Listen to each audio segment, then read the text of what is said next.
Hi friends, welcome back to our YouTube channel SA Creations. Today we discuss about the lesson 14 poem writing in Malayalam. അപ്പോൾ കൂട്ടുകാരെ നമ്മൾ ഇന്ന് 14ാമത്തെ lesson ആണ് പഠിക്കാൻ പോകുന്നത്. മലയാളത്തിൽ എങ്ങനെയാണ് ഒരു പോയം എഴുതേണ്ടതെന്നാണ് നമ്മൾ പഠിക്കുന്നത്. അപ്പോൾ കൂട്ടുകാരെല്ലാം ചിന്തിക്കുന്നുണ്ടായിരിക്കും, സ്പോക്കൺ ഇംഗ്ലീഷ് ക്ലാസ്സിൽ എന്തിനാ മലയാളം പോയം എഴുതുന്നത് അല്ലേ? ഇത് നമ്മൾ മലയാളത്തിൽ പോയം എഴുതിയതിന് ശേഷം ഇംഗ്ലീഷിലോട്ട് നമ്മളൊന്ന് ട്രാൻസ്ലേറ്റ് ചെയ്ത് നോക്കുകയാണ് കേട്ടോ. അപ്പോൾ കൂട്ടുകാർ ആരെങ്കിലും ആദ്യമായിട്ടാണ് ഈ ചാനൽ കാണുന്നതെങ്കിൽ സബ്സ്ക്രൈബ് ചെയ്യാൻ മറക്കരുത്. തൊട്ടടുത്ത് കാണുന്ന ബെൽ ബട്ടൺ കൂടെ ക്ലിക്ക് ചെയ്യുമ്പോൾ ഞങ്ങളിടുന്ന ക്ലാസ്സുകളൊക്കെ കൂട്ടുകാർക്ക് നോട്ടിഫിക്കേഷനായിട്ട് ലഭിക്കും. അപ്പോൾ ഞാൻ കഴിഞ്ഞ ക്ലാസ്സുകളിലൊക്കെ പറയുന്നത് പോലെ തന്നെ ഇതുവരെ ഞങ്ങളുടെ ചാനലിലൂടെ 1 മുതൽ 9 വരെയുള്ള ക്ലാസ്സിലെ വീഡിയോസായിരുന്നു അപ്ലോഡ് ചെയ്തുകൊണ്ടിരുന്നത്. ഇനി മുതൽ, അതായത് മെയ് മാസം മുതൽ 10ാം ക്ലാസ്സിലെ വീഡിയോസ് കൂടെ ഞങ്ങൾ അപ്ലോഡ് ചെയ്യുന്നുണ്ട്. അപ്പോൾ നിങ്ങളുടെ ഫ്രണ്ട്സിന് കൂടെ കാര്യം ഒന്ന് ഷെയർ ചെയ്ത് കൊടുക്കുക. അപ്പോൾ നമുക്ക് നേരെ ലെസണിലേക്ക് കിടക്കാം.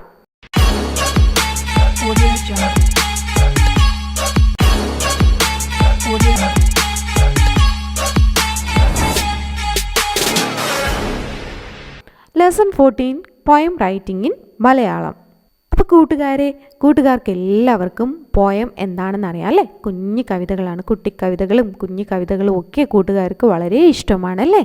അപ്പോൾ നമ്മളിന്ന് മലയാളത്തിലൊരു മനോഹരമായ പോയം എഴുതാൻ പോവുകയാണ്. കൂട്ടുകാർക്കൊക്കെ അറിയാവുന്ന ഒരു പോയം തന്നെയാണ് നമ്മൾ എഴുതുന്നത്. എന്നിട്ട് അതിനെ നമ്മൾ ഇംഗ്ലീഷിലോട്ട് ട്രാൻസ്ലേറ്റ് ചെയ്യും. നോക്കിയേ, poem writing. Do you know what is poem writing? കൂട്ടുകാർക്ക് അറിയാമോ എന്താണ് പോയം റൈറ്റിംഗ് എന്ന്? നോക്കൂ, poem writing is A easy part of sentence writing. ഒരു സെൻറ്റൻസ് റൈറ്റിങ്ങിൻ്റെ വളരെ ഇമ്പോർട്ടൻറ്റും അതുപോലെ തന്നെ വളരെ എളുപ്പവുമുള്ള ഒരു ഭാഗമാണ് പോയം റൈറ്റിംഗ് എന്ന് പറയുന്നത്. അപ്പോൾ സെൻറ്റൻസ് ആയിട്ടാണ് നമ്മൾ പോയം എഴുതാറുള്ളത് അല്ലേ? കൂട്ടുകാരുടെ എക്സാമിലൊക്കെ കണ്ടുവരുന്ന ഒരു ചോദ്യമാണ് ആറ്റ് ദ ലൈൻസ്, അല്ലെങ്കിൽ മോർ ആറ്റ് ദ ലൈൻസ്, അല്ലെങ്കിൽ പോയം റൈറ്റിംഗ്. ഇങ്ങനെയൊക്കെയുള്ള ചോദ്യങ്ങൾ കൂട്ടുകാരുടെ എക്സാമിൽ കണ്ടുവരുന്നതാണ്. അപ്പോൾ എങ്ങനെ നമുക്ക് നന്നായിട്ടൊരു പോയം എഴുതാം? We discuss the parts of A good poem. നമ്മളിന്ന് ഡിസ്കസ് ചെയ്യാൻ പോകുന്നത് ഒരു നല്ല പോയത്തിൻ്റെ അല്ലെങ്കിൽ ഒരു നല്ല കവിതയുടെ ഭാഗങ്ങൾ എന്തൊക്കെയെന്നാണ് കേട്ടോ. അപ്പോൾ നമുക്ക് നോക്കാം എന്തൊക്കെയാണ് ഒരു നല്ല കവിതയുടെ ഭാഗങ്ങൾ. First one is poem should have A heading. ഒരു നല്ല പോയത്തിന് ഒരു ഹെഡിങ് അത്യാവശ്യമാണ്. ഹെഡിങ് എന്ന് പറഞ്ഞാൽ എന്താ? ഒരു തലക്കെട്ടാണല്ലേ? നമ്മൾ കവിത വായിക്കുന്നതിന് മുൻപ് നമ്മൾ തലക്കെട്ടാണ് വായിക്കാറുള്ളത്. തലക്കെട്ട് വായിക്കുമ്പോൾ തന്നെ ചിലപ്പോൾ നമുക്ക് ആ കവിത വായിക്കണമെന്ന് തോന്നും അല്ലേ? എന്താണ് അതിനകത്ത് പറഞ്ഞിരിക്കുന്നതെന്ന് നോക്കാം എന്നൊരു ചിന്ത നമ്മളിലുണ്ടാവും. അങ്ങനെയുള്ള ഒരു ഹെഡിങ് വേണം നമ്മൾ കൊടുക്കാനായിട്ട്. Heading must be simple and small. Heading ഒരു ചെറിയ ഹെഡിങ് ആയിരിക്കണം, കുഞ്ഞ് ഹെഡിങ്. അതുപോലെ തന്നെ സാധാരണക്കാർക്കായാലും ആരെയാണോ നിങ്ങൾ ഉദ്ദേശിച്ച ആ കവിത എഴുതുന്നത് അവർക്ക് വായിച്ചാൽ അത് മനസ്സിലാകുന്ന തരത്തിലുള്ള സിമ്പിളായിട്ടുള്ള ഒരു ഹെഡിങ് വേണം കൂട്ടുകാർ കൊടുക്കാനായിട്ട്. അപ്പോൾ സിമ്പിളായിട്ടുള്ള ഹെഡിങ് ആയിരിക്കും. വളരെ വലിച്ചു നീട്ടി ഒരു ഹെഡിങ്ങൊക്കെ കൊടുക്കാതെ വളരെ ലളിതമായ തന്നെ ഭാഷയോടുകൂടെ കൂട്ടുകാർ ഒരു ഹെഡിങ് കൊടുക്കാനായിട്ട് ശ്രദ്ധിക്കാം. രണ്ടാമത്തെ പാർട്സ് എന്താ നോക്കിയേ. Second parts is it should have a theme. അതിന് ഒരു തീം ഉണ്ടായിരിക്കണം, അതിനകത്തൊരു ഉള്ളടക്കം ഉണ്ടായിരിക്കണം. Theme should be understandable for ഓഡിയൻസിന് അല്ലെങ്കിൽ വായനക്കാർക്ക് മനസ്സിലാകുന്ന തരത്തിലുള്ള ഒരു ഉള്ളടക്കം അല്ലെങ്കിൽ ഒരു കാര്യമായിരിക്കണം ആ കവിതയ്ക്കകത്ത് ഉൾപ്പെടേണ്ടത്. മനസ്സിലായോ? അടുത്ത് നോക്കിയേ, മൂന്നാമത്തെ പാർട്ട് എന്താണ്? It should be understandable. ഇത് നമുക്ക് മനസ്സിലാകുന്ന തരത്തിലുള്ളതായിരിക്കണം. The poem should be understandable and also write the simple language. വളരെ ലളിതമായ ലാംഗ്വേജിലും അതുപോലെ തന്നെ മനസ്സിലാകുന്ന രീതിയിലുമായിരിക്കണം പോയം എഴുതേണ്ടത്. അപ്പോൾ ഈ 3 കാര്യങ്ങൾ കൂട്ടുകാരെ മനസ്സിലാക്കി വെച്ചിരുന്നാൽ നന്നായിട്ട് നമുക്കൊരു പോയം എഴുതാനായിട്ട് പറ്റും. ഏതൊക്കെയാണ് ഗുഡ് പോയത്തിൻ്റെ പാർട്സുകൾ? First one is it should have a simple and small heading, and second one is it should have a theme for understandable audience-ന് മനസ്സിലാകുന്ന രീതിയിലുള്ള ഒരു തീം ഉണ്ടായിരിക്കണം. And last one is it should be understandable for the ഓഡിയൻസിന് മനസ്സിലാകുന്ന രീതിയിൽ വളരെ സിമ്പിളായിട്ടുള്ള ഭാഷയിൽ അതുപോലെ തന്നെ വളരെ മനസ്സിലാകുന്ന തരത്തിൽ വേണം പോയം എഴുതാനായിട്ട്. അപ്പോൾ നമ്മൾ നല്ല പോയത്തിൻ്റെ 3 ഭാഗങ്ങൾ പഠിച്ചു അല്ലേ? ഇനി നമുക്കൊരു മലയാളം പോയം എഴുതാം. ഇവിടെ നോക്കിയ കൂട്ടുകാരെ, ഒരു കൊച്ചു പൂച്ചക്കുഞ്ഞിനെ കുറിച്ചുള്ള ഒരു കുഞ്ഞി കവിത, ഒരു 4 വരി മാത്രമേ ഉള്ളൂ. ഒരു കുഞ്ഞി കവിതയാണ് ഇവിടെ കൊടുത്തിരിക്കുന്നത്. നമുക്ക് പാടി നോക്കാം. കൊച്ചു പൂച്ചക്കുഞ്ഞിനൊരു കൊച്ചമള്ളി പറ്റി, കാച്ചി വച്ച ചൂടുപാൽ ഓടിച്ചെന്ന് നക്കി, കുഞ്ഞു നാവ് പൊള്ളിപ്പോയി കുഞ്ഞി പൂച്ച കേണു, മ്യാവ് മ്യാവ് മ്യാവ് മ്യാവ് മ്യാവ് മ്യാവ്.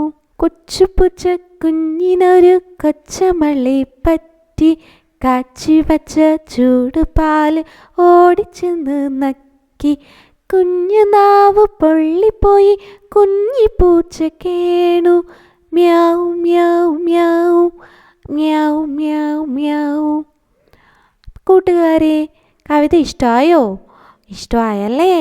അപ്പം നമ്മൾ പറഞ്ഞ എല്ലാ ഭാഗങ്ങളും ഈ ഒരു പോയത്തിനകത്ത് ഉൾപ്പെട്ടിട്ടുണ്ടോ? ഒന്ന് നോക്കിയേ. നമ്മൾ ആദ്യം പറഞ്ഞ ഭാഗം ഒരു ഹെഡിങ് ഉണ്ടായിരിക്കണം അല്ലേ? ഒരു തലക്കെട്ടുണ്ടാവണം. ഈ കവിതയ്ക്ക് തലക്കെട്ടുണ്ടോ? ഉണ്ടല്ലേ. ദേ നോക്കിയേ, കൊച്ചു പൂച്ച.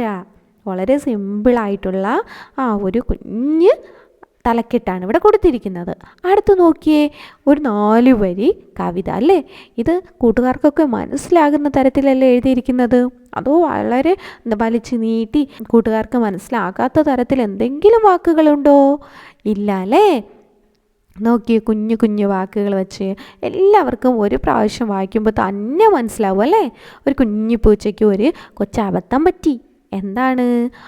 കാച്ചി വെച്ചിരുന്ന ചൂട് പാലില്ലേ, ഓടിച്ചെന്നൊന്ന് നക്കി, ഓടിച്ചെന്നൊന്ന് കുടിക്കാൻ ശ്രമിച്ചു കേട്ടോ. അപ്പോഴെന്ത് പറ്റി? കുഞ്ഞു നാവ് പൊള്ളിപ്പോയി കൂട്ടുകാരെ. എന്നിട്ടെന്താ? കുഞ്ഞിപ്പൂച്ച കരഞ്ഞു അല്ലേ? എങ്ങനെയാ കരഞ്ഞത്? കൂട്ടുകാരും കൂടെ കരഞ്ഞേ. എങ്ങനെയാ? Meow meow meow. കുഞ്ഞിപ്പൂച്ച ഇങ്ങനെയാ കരയുന്നതല്ലേ? അപ്പോൾ ഇങ്ങനെയുള്ള ഒരു മനോഹരമായ കവിതയാണ് നമ്മൾ എഴുതിയത്. കൂട്ടുകാർക്ക് അറിയാവുന്നുള്ള ഇംഗ്ലീഷ് വാക്കുകൾ ലൈൻ വരച്ചത് നമ്മൾ അണ്ടർലൈൻ ചെയ്തില്ലേ വാക്കുകൾ?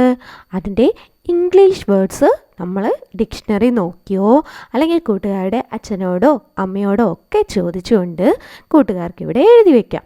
അപ്പോൾ ഇവിടെ നോക്കിയേ, കൊച്ച് എന്നുള്ള വാക്കിന് കുഞ്ഞ് അങ്ങനെയൊക്കെ പറയാം. സ്മോൾ അല്ലെങ്കിൽ ലിറ്റിൽ എന്നൊക്കെയാണ് ഇംഗ്ലീഷിൽ പറയുന്നത്. പൂച്ച എന്ന് പറഞ്ഞാൽ നമുക്കറിയാം അല്ലേ? ക്യാറ്റ്. നമ്മൾ കുഞ്ഞു നാളിൽ മുതലേ പഠിക്കുന്നതാണ്. അപ്പോൾ ലിറ്റിൽ ക്യാറ്റ്. ഈ പാട്ടിൻ്റെ അല്ലെങ്കിൽ ഈ ഒരു കവിതയുടെ ഹെഡിങ് എന്താണെന്ന് പറയാമോ? ലിറ്റിൽ ക്യാറ്റ്, കൊച്ചു പൂച്ച എന്നാണ് ഇതിൻ്റെ വാക്ക്, ഈ ഒരു കവിതയുടെ തലക്കെട്ടെന്ന് പറയുന്നത്. ഇനി അടുത്ത് നോക്കിയേ, ഇവിടെ കൊച്ച് എന്നുള്ളതിന് നമ്മൾ നേരത്തെ പഠിച്ചു അല്ലേ? ലിറ്റിൽ മകൾ എഴുതിക്കോളൂ. അതുപോലെ പൂച്ചക്കുഞ്ഞ്, ഇവിടെ പൂച്ചയെന്നല്ല പൂച്ചക്കുഞ്ഞെന്നാണ് കേട്ടോ. പൂച്ചക്കുഞ്ഞിനെ കിറ്റൺ എന്നാണ് പറയുന്നത് അല്ലേ? അപ്പോൾ ഇവിടെ എഴുതിയ കിറ്റൺ. അടുത്ത് ഒരു എന്നുള്ളതിന് എ ആണ്, ശരിയല്ലേ? അതെ. അടുത്ത് നോക്കിയേ, കൊച്ചമളി എന്ന് പറയുമ്പോൾ നമ്മൾ പറയാറുണ്ടല്ലേ, ചെറിയ അബദ്ധം പറ്റിപ്പോയി എന്നൊക്കെ പറയില്ലേ?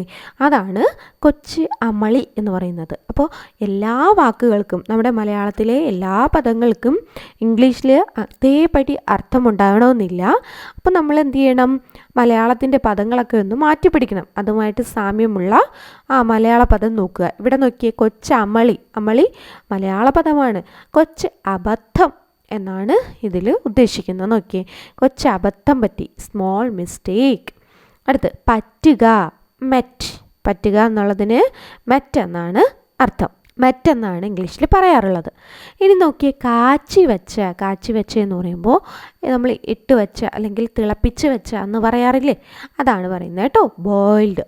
അടുത്ത് നോക്കിയേ, ചൂട് തണുപ്പ്, ഇതൊക്കെ നമ്മൾ പഠിക്കുന്നതാണല്ലേ. ചൂടിന് എന്താ പറയുന്നത് ഇംഗ്ലീഷിൽ? ഹോട്ട്. പാല് നമുക്ക് എല്ലാവർക്കും അറിയാം. ഇംഗ്ലീഷിൽ എന്ത് പറയും? മിൽക്ക് എന്നാണ് പാലിന് പറയുക. അടുത്ത് നോക്കിയേ, ഓടുക, റൺ അല്ലേ? അപ്പോൾ ഓടിച്ചെന്ന് പറയുന്നതിന് റൺ എന്നാണ് പറയുന്നത് കേട്ടോ. ഓടിച്ചെന്ന് എന്താ ചെയ്തത്? നക്കി നോക്കി. പൂച്ചയൊക്കെ കുടിച്ചു, എടുത്തു എന്നൊന്നും നമ്മൾ പറയാറില്ല അല്ലേ? നക്കി കുടിച്ചു എന്നൊക്കെയാണ് പറയുന്നത്. അപ്പോൾ നക്കുക എന്നുള്ളതിന് മലയാളം കുടിക്കുക എന്നുള്ള ഒരു മീനിങ് ആണ് വരുന്നത്. അപ്പോൾ അതിൻ്റെ ഇംഗ്ലീഷ് വേർഡ് എന്താണ്? ഡ്രാങ്ക്. അടുത്ത് നോക്കിയോ, കുഞ്ഞുനാവ്. കുഞ്ഞെന്നുള്ളതിന് നമ്മൾ നേരത്തെ പഠിക്കുകയാണ് അല്ലേ? എന്താ പദം? ലിറ്റിൽ. നാവ് ടങ്. അറിയാം അല്ലേ? പൊള്ളിപ്പോയി. ഇപ്പം നമ്മൾ പറയാറുണ്ടല്ലേ, തീ വെച്ച് പൊള്ളിപ്പോയി. അതിനെന്താ ഇംഗ്ലീഷിൽ പറയുക? ബൺഡ്. കണ്ടോ? പൊള്ളിപ്പോയതിന് എന്താ പറയുന്നത്? ബൺ എന്നാണ് പറയുന്നത്. കുഞ്ഞിപ്പൂച്ച നമുക്കറിയാം, ലിറ്റിൽ കിറ്റൻ അല്ലേ? കേണു.